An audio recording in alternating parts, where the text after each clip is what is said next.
Hello friends, most welcome in the RPMIS academy. Weekend video के साथ आज हम आपको एक नए वीडियो से जोड़ता हूं। आज का टॉपिक है लोकतंत्र के प्रकार। दोस्तों, पिछले टॉपिक 3 में हमने आपको ये बताया था कि लोकतंत्र किसे कहते हैं, जिसमें हमने आपको राजतंत्र और लोकतंत्र की परिभाषा बताया था, लेकिन यह व्यवहारिक तरीके से बताया था। उसी में हमने भारतीय संविधान के विषय में जो जीवन प्रणाली और शासन प्रणाली होती है उसको जोड़कर दिखाने का प्रयास किया था। शासन प्रणाली और जीवन प्रणाली को देखने के लिए हमने आपको 7 का सिद्धांत भी दिया था।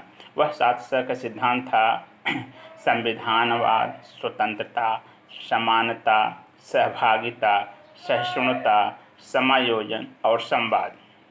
इन्हीं 7 के सिद्धांत पर आगे फिर हम इसकी व्याख्या करेंगे। लेकिन लोकतंत्र की सही परिभाषा क्या हो सकती है, सैद्धांतिक रूप से उसको अमेरिका के राष्ट्रपति अब्राहम लिंकन का स्टेटमेंट याद आता है, जिसमें उन्होंने कहा था, जनता का शासन of the people, for the people, by the people के द्वारा होना चाहिए। अर्थात जनता का शासन जनता के लिए शासन और जनता के द्वारा होना चाहिए। सही लोकतंत्र की परिभाषा को उन्होंने इन्हीं शब्दों में व्यक्त किया था। अब हम ये देखने का प्रयास करेंगे अब्राहम लिंकन का जो स्टेटमेंट था, क्या वह हूबहू हमारे भारतीय संविधान से या भारतीय लोकतंत्र से मेल खाता है। तो देखा यह गया है कि जो शासन प्रणाली और जीवन प्रणाली अपने भारतीय संविधान में दिया गया है वह इन्हीं शब्दों के आधार पर सेट हो जाता है। आइए हम आपको इसको एक ग्राफ के माध्यम से दिखाने का प्रयास करते हैं।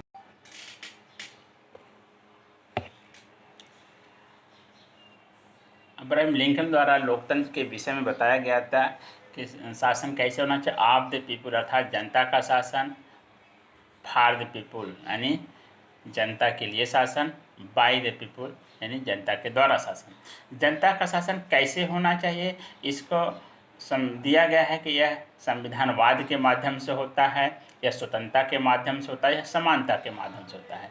यानी जनता के शासन संविधानवाद, स्वतंत्रता और समानता के द्वारा चलता है। तो संविधानवाद किसे कहते हैं, स्वतंत्रता किसे कहते हैं, समानता किसे कहते हैं। तो सर्वप्रथम आप ये देखें कि संविधानवाद एक विचार से जुड़ जाता है जिसमें एक लिखित संविधान होगा, जनता द्वारा बनाई गई विधि के अनुसार शासन होगा, सरकार जनता के प्रति ईमानदार होगी, जनता का सरकार पर नियंत्रण होगा, जनता का अधिकार सुरक्षित होगा, सामाजिक मान्यताएं होंगी, राज्य इसकी वैधता प्रदान करेगा। ये सब विचार जो होते हैं वो संविधानवाद के विचार से जुड़ जाते हैं। इस प्रकार जनता का शासन संविधानवाद से चलना चाहिए। फिर जनता का शासन कैसे होना चाहिए, स्वतंत्रता के द्वारा। स्वतंत्रता क्या होता है, स्वतंत्रता को हम 2 भागों में बांट कर देखने का प्रयास करते हैं, एक दैहिक स्वतंत्रता, एक नागरिक स्वतंत्रता। दैहिक स्वतंत्रता जो होता है वह प्राण और जीवन की स्वतंत्रता के साथ जुड़ जाता है। प्राण और जीवन की स्वतंत्रता जो है एक गरिमामय जीवन जीने का अधिकार देता है।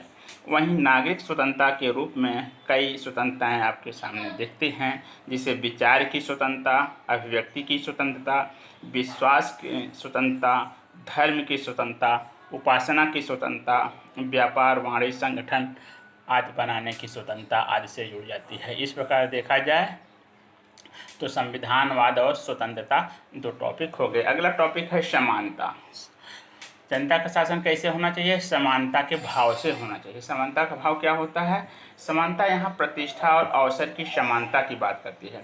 अवसर की समान अवसर और क्या होता है और प्रतिष्ठा क्या होता है, इसको हम देखा जाए तो भारतीय संविधान में दिया गया है, कानून के नज़र में सभी समान हैं, समान परिस्थितियों में समान न्याय होता है। अर्थात कानून के नज़र में सभी समान हैं। राजनीतिक समानता की बात कही गई, जिसमें एक मत एक मूल्य के सिद्धांत का पालन किया जाता है। निर्वाचित होना और निर्वाचन में भाग लेना ये सभी अधिकार दिया गया है। इस प्रकार देखा जाए तो संविधानवाद, स्वतंत्रता, समानता के माध्यम से जनता का शासन होना चाहिए। फिर अगली कड़ी में हम देखते हैं कि जनता के लिए शासन कैसे किया जाता है। जनता के लिए शासन देखा जाए, पूरा काम जो भारतीय लोकतंत्र में किया जाता है, जो संविधान के द्वारा किया जाता है, फॉर द पीपुल के लिए किया जाता है, अर्थात जनता के लिए किया जाता है वह कार्य सहिष्णुतापूर्वक किया जाता है, समायोजन के माध्यम से किया जाता है और संवाद के माध्यम से किया जाता है। सर्वप्रथम इसको देखने का अगर प्रयास हम करें तो 1948 में मानवाधिकार घोषणा पत्र जब जारी हुआ था यूएनओ के द्वारा, तभी से इसमें स्पष्ट बातें कह दी गई। व्यक्ति का अधिकार है या मानव का अधिकार है कि वह भय से मुक्त, भोग से मुक्त और स्वस्थ जीवन की परिस्थितियों को पा सके। भोग से मुक्ति, भय से मुक्ति, स्वस्थ जीवन की परिस्थितियाँ तब मिलेगी जब वहाँ का संविधान या वहाँ की सरकार उसको प्रोवाइड करवाए। तो भोग से मुक्ति एक न्यूनतम आवश्यकता है। इसके द्वारा मनुष्य को या मानव जाति को भर पेट भोजन मिलना चाहिए, यह एक न्यूनतम आवश्यकता है। भारत सरकार ने इसके लिए खाद्य सुरक्षा बिल भी पारित कर दिया गया है। गरीबों के लिए मतलब अनाज उपलब्ध कराए जाते हैं। मध्याह्न भोजन योजना चलाई गई है जिसमें छात्रों को बिना भेदभाव रहित भोजन उपलब्ध कराए जाते हैं। इसके अलावा भय से मुक्त माने सभी प्रकार से भय से मुक्ति की बात की गई है, जिसके द्वारा हर प्रकार का शोषण मुक्त हो जाएगा। शोषण मुक्ति से सामाजिक और आर्थिक न्याय लागू हो जाएगा। उसी प्रकार स्वस्थ जीवन की परिस्थितियाँ उपलब्ध कराने की बात कही गई है, जिसमें गुणवत्तापूर्ण शिक्षा, स्वस्थ मेडिकल सुविधाएं आदि देने की बात कही गई है। आज कोरोना जैसी महामारी में केंद्र सरकार और राज्य सरकार मिलकर काम कर रही हैं। यह जनता के लिए ही किया जा रहा है और बिना भेदभाव रहित उनको चिकित्सा सुविधा, दवाएं, भरपेट भोजन आदि सुविधाएं उपलब्ध कराई जा रही हैं। यह सब सुविधाएं कैसे किया जा रहा है? सहिष्णुतापूर्ण समायोजन और संवाद के माध्यम से किया जा रहा है। सहिष्णुता का मतलब होता है दूसरे को अधिकार दे रहा, सर्वधर्म समभाव की भावना से कार्य करना। तो प्रत्येक काम कैसे किया जा रहा है? सर्वधर्म समभाव की भावना से सबके साथ अधिकारपूर्वक किया जा रहा है। समायोजन माने सबको एडजस्ट करके, सबको सम्मिलित करके किया जा रहा है। और संवाद का मतलब होता है सबके साथ कम्युनिकेशन बनाकर काम किया जा रहा है। इस प्रकार फॉर द पीपुल का शासन चलाया जा रहा है। इसके अलावा होता है कि सरकार कैसी चलानी चाहिए, उसमें जनता की सहभागिता होनी चाहिए। जनता की सहभागिता, शासन किसके? जनता के द्वारा शासन। तो इसमें जनता सहभागी होती है। हालांकि जिस प्रकार के हमारे यहाँ प्रणाली है सरकार बनाने की, जनता सरकार को चुनती है, तो सरकार का जो प्रधानमंत्री और मुख्यमंत्री होता है वो सरकार चलाता है, लेकिन उसके नीति निर्माण में जनता सहभागी होती है। कैसे? सक्रिय और निष्क्रिय माध्यम से। सक्रिय कैसे होती है? सक्रिय होती है निर्वाचन के द्वारा सरकार को बनाएं और सरकार के नीति निर्माण में भाग लें, लेकिन यह भाग लेने का तो जो तरीका होता है सामाजिक स्तर पर होता है।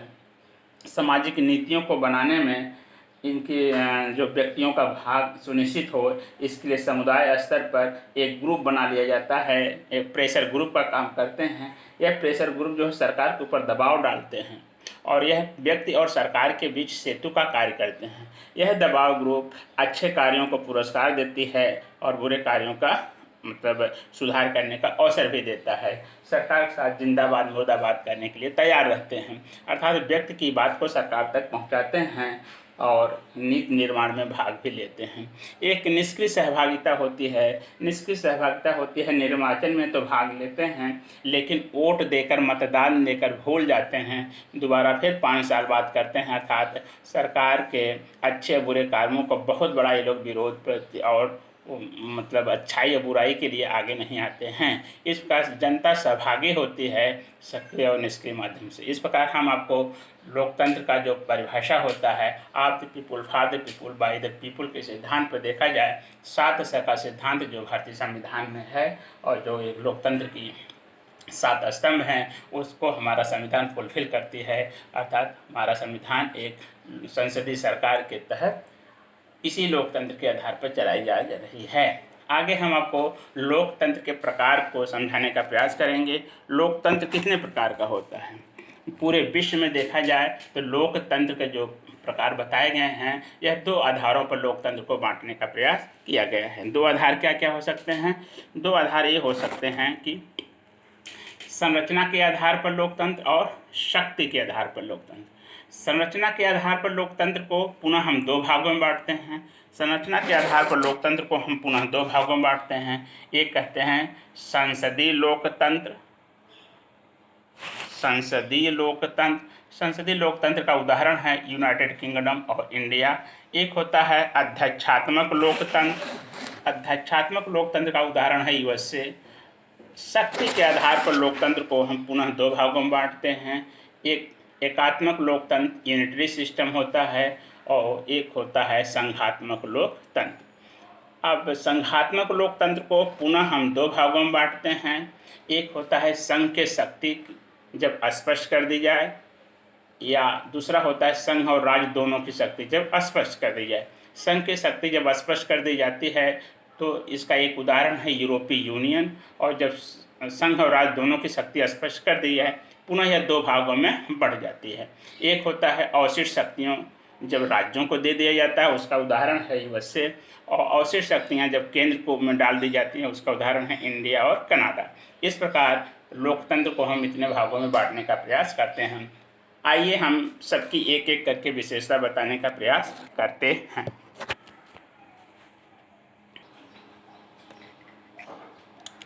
संरचना के आधार पर लोकतंत्र को जैसे हमने दो भागों में बांटा, संसदीय लोकतंत्र अर्थात पार्लियामेंट्री सिस्टम या पार्लियामेंट्री डेमोक्रेसी, दूसरा होता है प्रेसिडेंशियल डेमोक्रेसी अर्थात अध्यक्षतात्मक लोकतंत्र। संसदीय लोकतंत्र का उदाहरण है United kingdom of India. Bharat ने भी संसदीय लोकतंत्र अपनाया है। फिर उसमें प्रश्न उठता है भारत ने आखिर संसदीय लोकतंत्र ही क्यों अपनाया, तो इसका उत्तर हम भी आपको देते हैं। पहले आप ये समझ लीजिए कि पार्लियामेंट्री डेमोक्रेसी क्या होती है, संसदीय लोकतंत्र क्या होता है। इसकी विशेषता को देखा जाए तो नंबर एक देखें तो मुख्य कार्यपालिका प्रतीकात्मक होती है और वास्तविक शक्तियां मंत्रिपरिषद में निहित होती है। मुख्य कार्यपालिका प्रतीकात्मक होती है यानी सिंबल होती है, दिखाने के लिए होती है, जबकि वास्तविक शक्ति हमारे यहाँ मंत्रिपरिषद में निहित होती है। पहली विशेषता है मुख्य कार्यपालिका। जैसा कि एक उदाहरण के रूप में देखा जाए, आर्टिकल 53 में कहा गया है कि भारत की संपूर्ण शक्ति राष्ट्रपति में निहित होगी और वह इन कार्यों का निष्पादन अपने कर्मचारियों के माध्यम से करवाता है और राष्ट्रपति वही कार्य करेगा जो मंत्रिपरिषद कहेगी। अर्थात आर्टिकल 53 और आर्टिकल 74 क्लास 1 को अगर एक साथ पढ़कर देखें तो यह स्पष्ट हो जाता है कि राष्ट्रपति यहाँ प्रतीकात्मक होता है जबकि वास्तविक शक्ति मंत्रिपरिषद के पास होता है। उसी प्रकार इसकी दूसरी विशेषता देखें तो संसदीय लोकतंत्र की जो दूसरी विशेषता ये होती है कि संसदीय प्रणाली में सामूहिक उत्तरदायित्व के सिद्धांत का पालन किया जाता है। सामूहिक उत्तरदायित्व के सिद्धांत का पालन किया जाता है। इस सामूहिक उत्तरदायित्व का मतलब होता है, अगर हम देखें तो आपके भारतीय संविधान मंत्रिपरिषद होती है, सामूहिक रूप से लोकसभा के प्रति उत्तरदायी होती है। इस प्रकार भारतीय संविधान में संसदीय लोकतंत्र के जो विशेषताएं होती हैं वह मौजूद हैं, इसलिए भारत एक संसदीय लोकतंत्र है।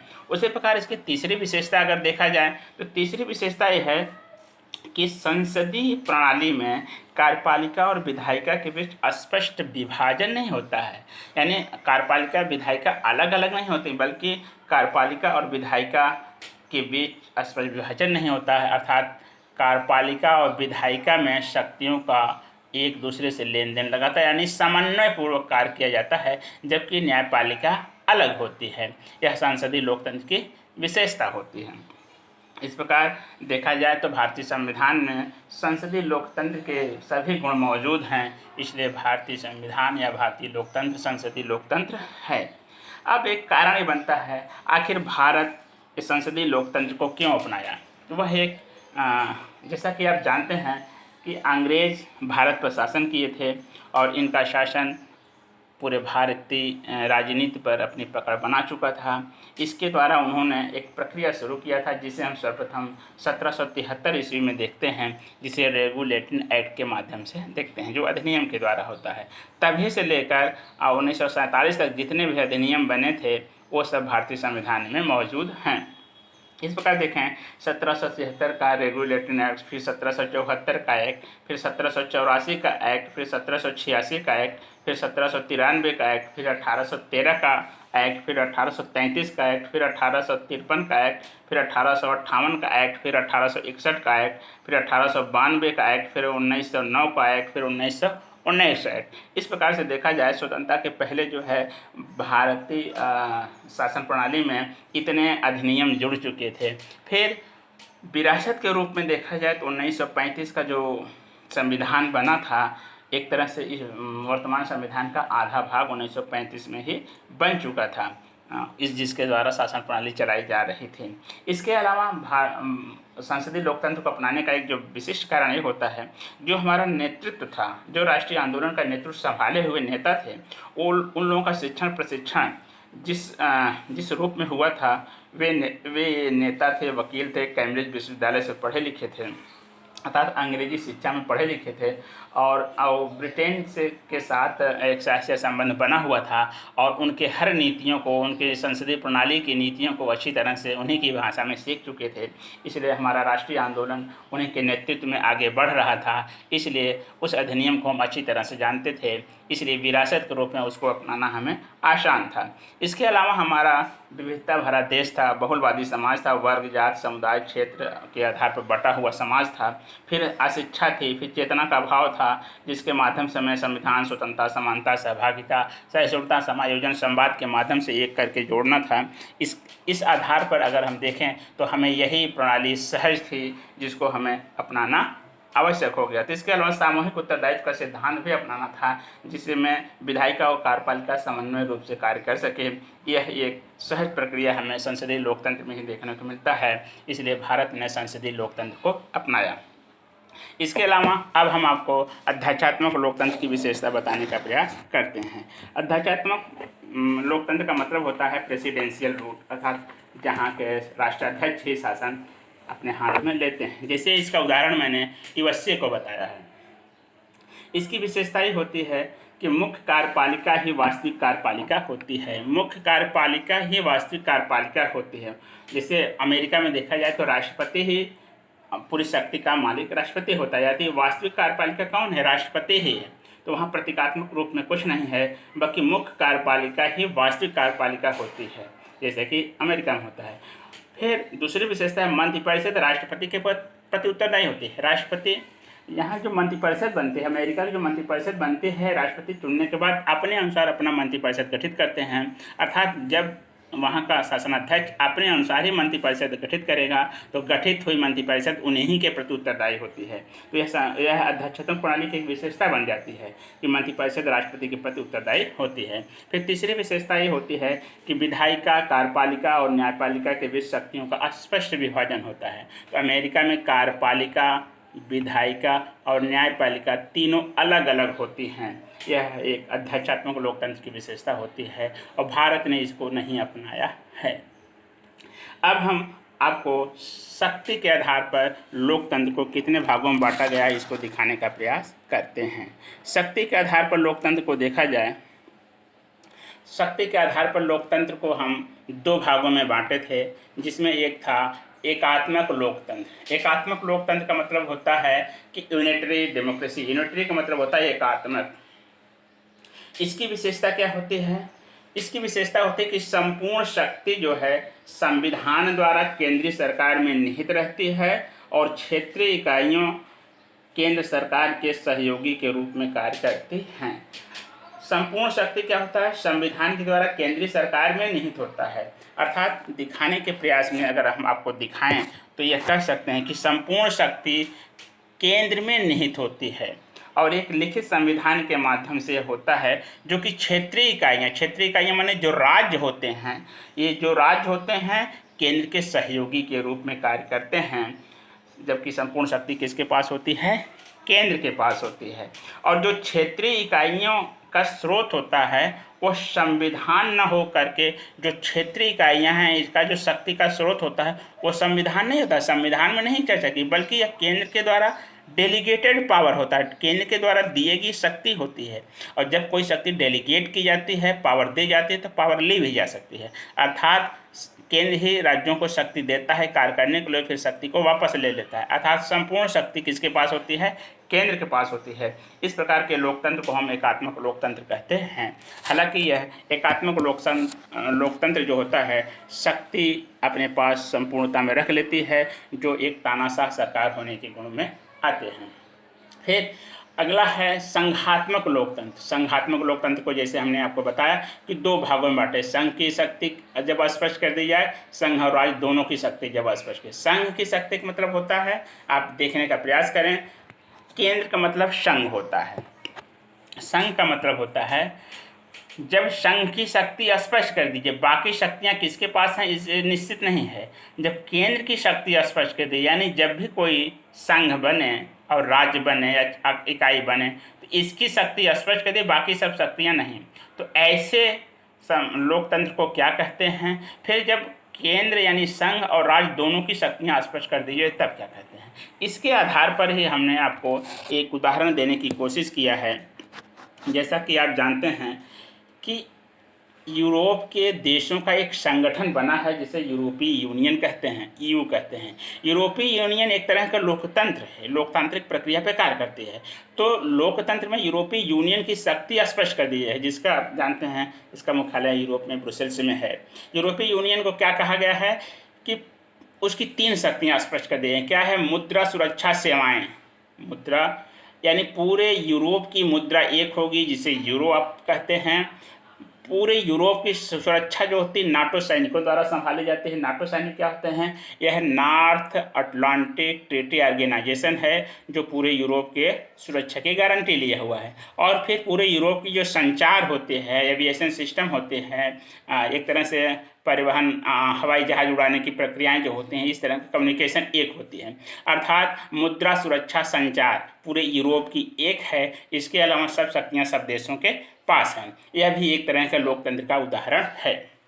फिर अगली बात जब आती है, जब संघ और राज्य दोनों की शक्तियाँ स्पष्ट कर जाएं, संघ और राज्य दोनों की शक्ति स्पष्ट कर दी जाए, लेकिन शेष शक्तियाँ किसके पास होंगी, इस आधार पर भी लोकतंत्र को 2 भागों में बांटने का प्रयास किया गया है। यानी संघात्मक लोकतंत्र को 2 आधार पर बांटने का प्रयास किया गया है, जिसमें एक कहते हैं अवशिष्ट शक्तियों को राज्यों में डाल दिया जाए तब, इसका उदाहरण यूएसए है। और अवशिष्ट शक्तियों को जब केंद्र में डाल दिया जाए तो इसका उदाहरण इंडिया और कनाडा है। अर्थात अगर देखें, जब शेष शक्तियाँ यानी केंद्र, शेष शक्तियाँ यानी संघ और राज्य, यानी केंद्र और राज्य में शक्तियों का स्पष्ट विभाजन हो, लेकिन जब शेष शक्तियाँ राज्यों को दिया जाए तो राज्य मजबूत हो जाएंगे। इस प्रकार का उदाहरण आपका यूएसए है। यानी यूएसए के राज्य ज़्यादा शक्तिशाली होते हैं। क्यों? क्योंकि शक्तियाँ दोनों की हैं, लेकिन शेष शक्तियाँ किसके पास हैं? राज्यों के पास हैं। लेकिन अगर अवशिष्ट शक्तियाँ केंद्र के पास हों, जिसका उदाहरण आपको इंडिया और कनाडा है, तो दोनों की शक्तियाँ, केंद्र और राज्य की शक्तियाँ निर्धारित कर दी गई हैं, लेकिन जो शेष शक्ति होती है केंद्र के पास हो, संघ के पास हो, तो इसका उदाहरण इंडिया और कनाडा हो। यह भी संघात्मक लोकतंत्र का उदाहरण होता है।